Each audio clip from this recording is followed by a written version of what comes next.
दोस्तों, अगर मैं आपसे पूछूं कि मस्जिद अक्सा के नीचे क्या है तो शायद आप कहेंगे कि वहाँ सिर्फ मिट्टी होगी, पत्थर होंगे या पुरानी दीवारें होगी। लेकिन असल बात यह है कि मस्जिद अक्सा सिर्फ जमीन पर बनी एक मस्जिद नहीं है, बल्कि ये वो जगह है जिसके नीचे हजारों साल की तारीख, कई नबियों की यादें और कई दौरों की इमारतों के निशान मौजूद है। इस जमीन के नीचे क्या है, ये सवाल सिर्फ मुसलमान नहीं पूछते, बल्कि ये सवाल यहूदी, ईसाई, इतिहास जानने वाले लोग और पुरातत्व के माहिर भी पूछते हैं, क्योंकि ये दुनिया की उन जगहों में से एक है जो सबसे ज्यादा मुकद्दस भी है और सबसे ज्यादा विवाद में भी रही है। सबसे पहले हमें ये समझना होगा कि मस्जिद अक्सा सिर्फ एक बिल्डिंग का नाम नहीं है। बहुत से लोग ये समझते हैं कि जो सुनहरी गुंबद वाली इमारत है वही मस्जिद अक्सा है, लेकिन असल में वो डोम ऑफ द रॉक है। मस्जिद अक्सा पूरा हरम शरीफ का इलाका है, जिसमें कई मस्जिदें, खुले मैदान,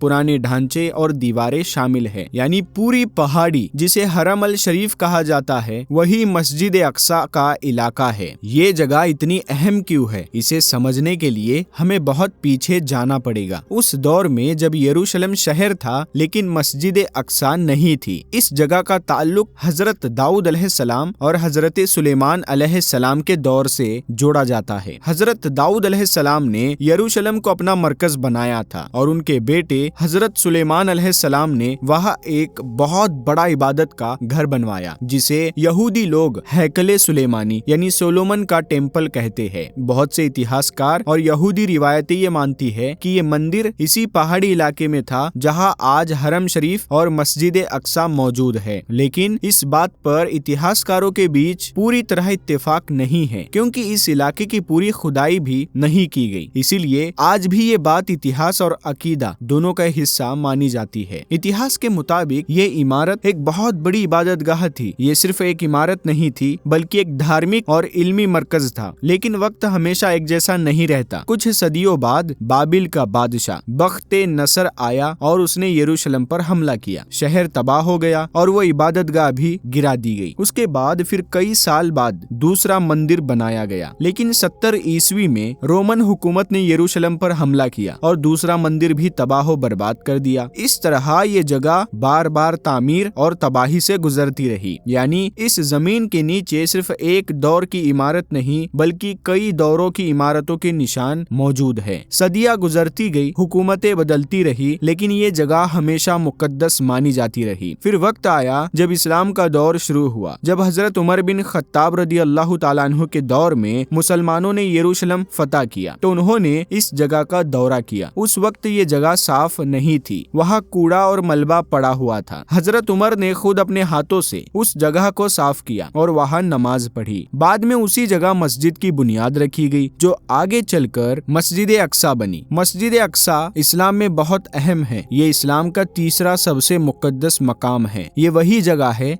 जहाँ से इसरा और मेराज की रात रसूलुल्लाह सल्लल्लाहु अलैहि वसल्लम आसमानों की तरफ ले जाए गए। ये वही जगह है जिसकी तरफ मुसलमानों ने शुरू में नमाज पढ़ी थी, बाद में काबा को किबला बना दिया गया। अब सबसे अहम सवाल आता है, मस्जिद अक्सा के नीचे क्या है? इतिहासकारों और आर्कियोलॉजिस्ट के मुताबिक इस पूरे इलाके के नीचे पुराने जमाने के पानी के बड़े टैंक, सुरंगें, पुराने पत्थरों की दीवारें, रोमन दौर के ढांचे और बहुत पुराने जमाने की इमारतों के निशान मौजूद है, क्योंकि ये जगह हजारों साल से आबाद रही है और हर दौर में यहाँ कुछ न कुछ तामीर होती रही। कुछ लोग ये मानते हैं कि हैकले सुलेमानी इसी जगह के नीचे था। इसी वजह से ये जगह यहूदियों के लिए भी बहुत अहम मानी जाती है। कुछ यहूदी धार्मिक लोग ये मानते हैं कि उनका मंदिर फिर से इसी जगह पर बनाया जाना चाहिए। दूसरी तरफ मुसलमानों का ईमान है कि ये पूरा इलाका मस्जिद अक्सा है और ये मुसलमानों की वक्फ जमीन है। इसी वजह से ये जगह सिर्फ एक धार्मिक जगह नहीं रही, बल्कि दुनिया की सियासत का सबसे बड़ा मसला भी बन गई। कई बार यहाँ खुदाई की कोशिश हुई, सुरंगें बनाई गई, पुरानी दीवारों तक पहुँचने की कोशिश की गई। इन सुरंगों को आज वेस्टर्न वॉल टनल्स के नाम से जाना जाता है। कहा जाता है कि इन सुरंगों और खुदाइयों की वजह से कई बार मस्जिद अल अक्सा की बुनियाद को खतरा भी पैदा हुआ। इसी वजह से मुसलमान इस जगह के नीचे होने वाली हर खुदाई को बहुत एहतियात से देखते हैं और इसे सिर्फ आर्कियोलॉजी नहीं बल्कि सियासत भी मानते हैं। अगर आप यरूशलेम की इस जगह को ऊपर से देखें तो आपको एक मस्जिद नजर आती है,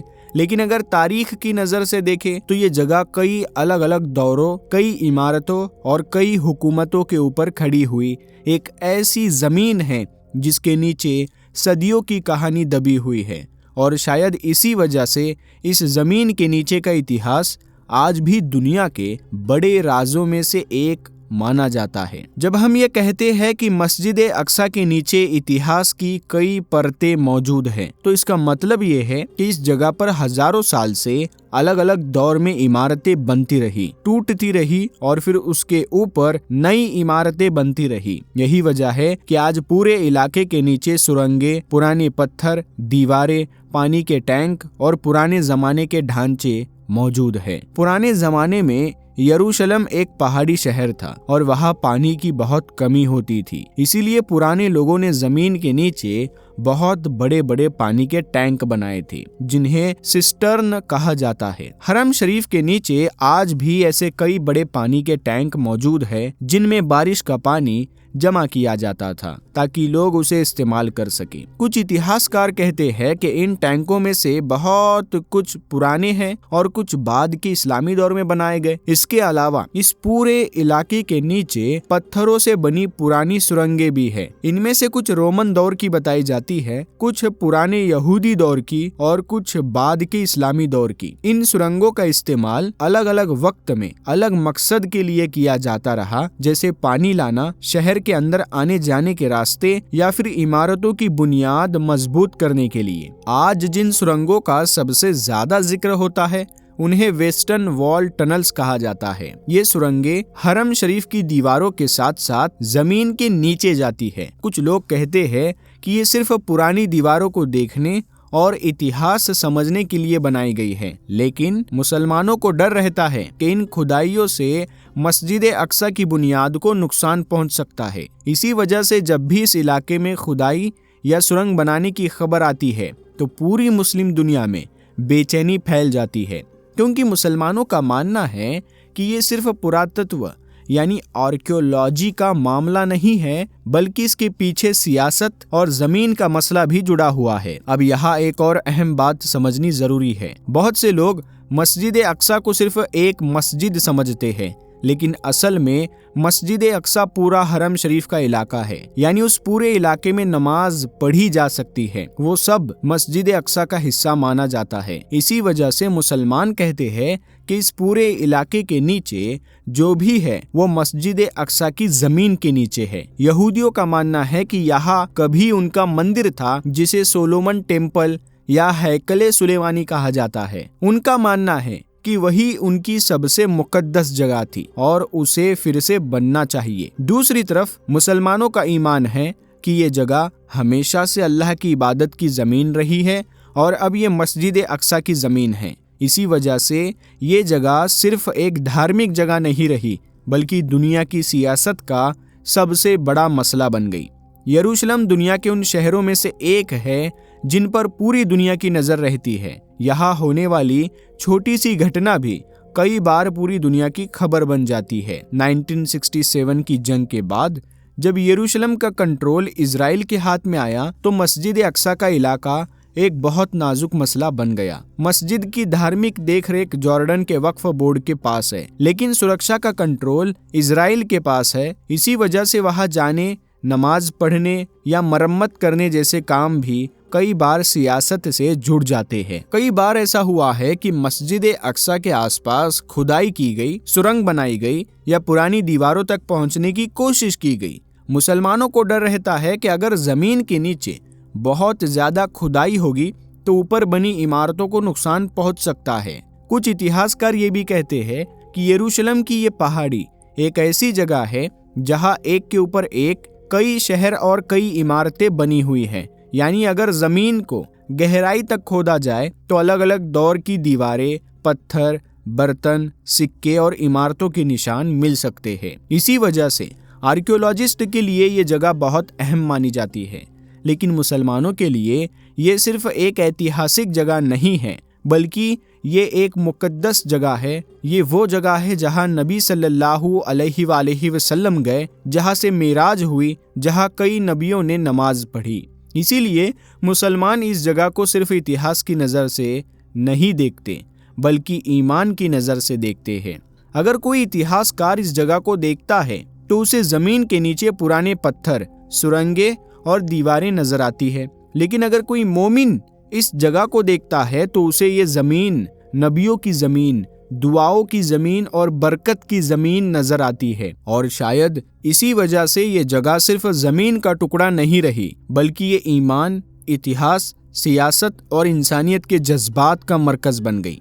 और इसी वजह से मस्जिद अक्सा के नीचे क्या है, ये सवाल सिर्फ ज़मीन के नीचे की चीज़ों का सवाल नहीं है बल्कि हज़ारों साल की पूरी तारीख का सवाल है। जब हम मस्जिद अक्सा के बारे में बात करते हैं तो अक्सर लोग सिर्फ एक मस्जिद की तस्वीर देखते हैं, एक सुनहरी गुंबद देखते हैं या नमाज पढ़ते लोगों को देखते हैं। लेकिन अगर हम इस जगह को गहराई से समझें तो हमें एहसास होता है कि ये जगह सिर्फ एक मस्जिद नहीं बल्कि पूरी उम्मत की तारीख, कई नबियों की याद और हजारों साल की इबादतों की गवाह है। इस जमीन पर हजरत दाऊद अलैहिस्सलाम का दौर भी गुजरा, हजरत सुलेमान अलैहिस्सलाम का दौर भी गुजरा। यहाँ कई नबियों ने इबादत की और यही वो जगह है जहाँ से इसरा और मेराज की रात नबी करीम सल्लल्लाहु अलैहि वसल्लम आसमानों की तरफ ले जाए गए। यानी ये जगह जमीन की भी कहानी है और आसमान की भी कहानी है। अगर कोई पूछे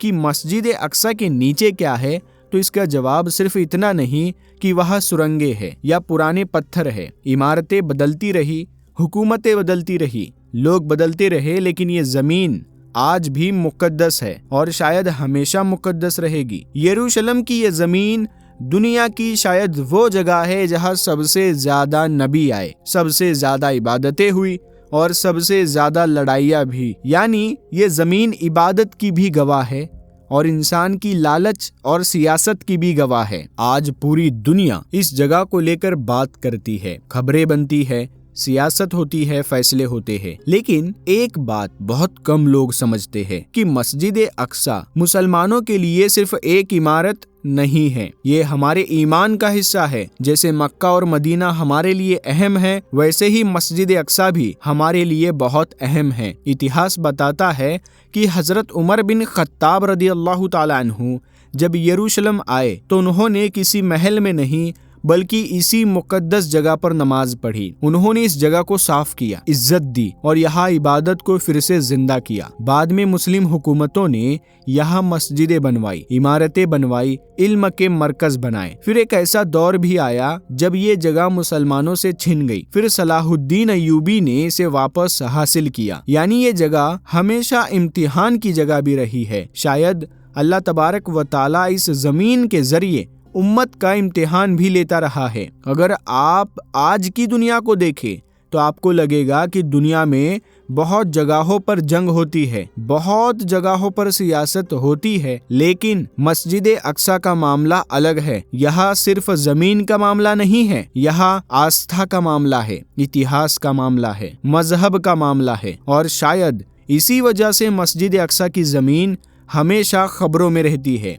हमेशा दुनिया की नजर में रहती है। लेकिन एक मोमिन के लिए मस्जिद अक्सा सिर्फ खबर नहीं है बल्कि एक जिम्मेदारी है। ये याद दिलाने वाली जगह है कि हमारी तारीख क्या थी, हमारे नबी कौन थे और हमें अपनी पहचान नहीं भूलनी चाहिए। अगर आप इस पूरी कहानी को समझे तो आपको एहसास होगा कि मस्जिद अक्सा के नीचे सिर्फ सुरंगें या पुराने पत्थर नहीं हैं बल्कि उसके नीचे पूरी तारीख दबी हुई है। दाऊद अलैहिस्सलाम की हुकूमत की यादें, सुलेमान अलैहिस्सलाम की इमारतों के निशान, रोमन दौर की दीवारें, इस्लामी दौर की तामीर और सदियों से पढ़ी जाने वाली नमाजों की गवाही। लेकिन शायद सबसे बड़ी बात ये नहीं कि मस्जिद अक्सा के नीचे क्या है, बल्कि सबसे बड़ी बात यह है कि मस्जिद अक्सा हमारे दिलों में कितनी है। क्योंकि कई बार जगहें पत्थरों से नहीं, लोगों के ईमान से जिंदा रहती है।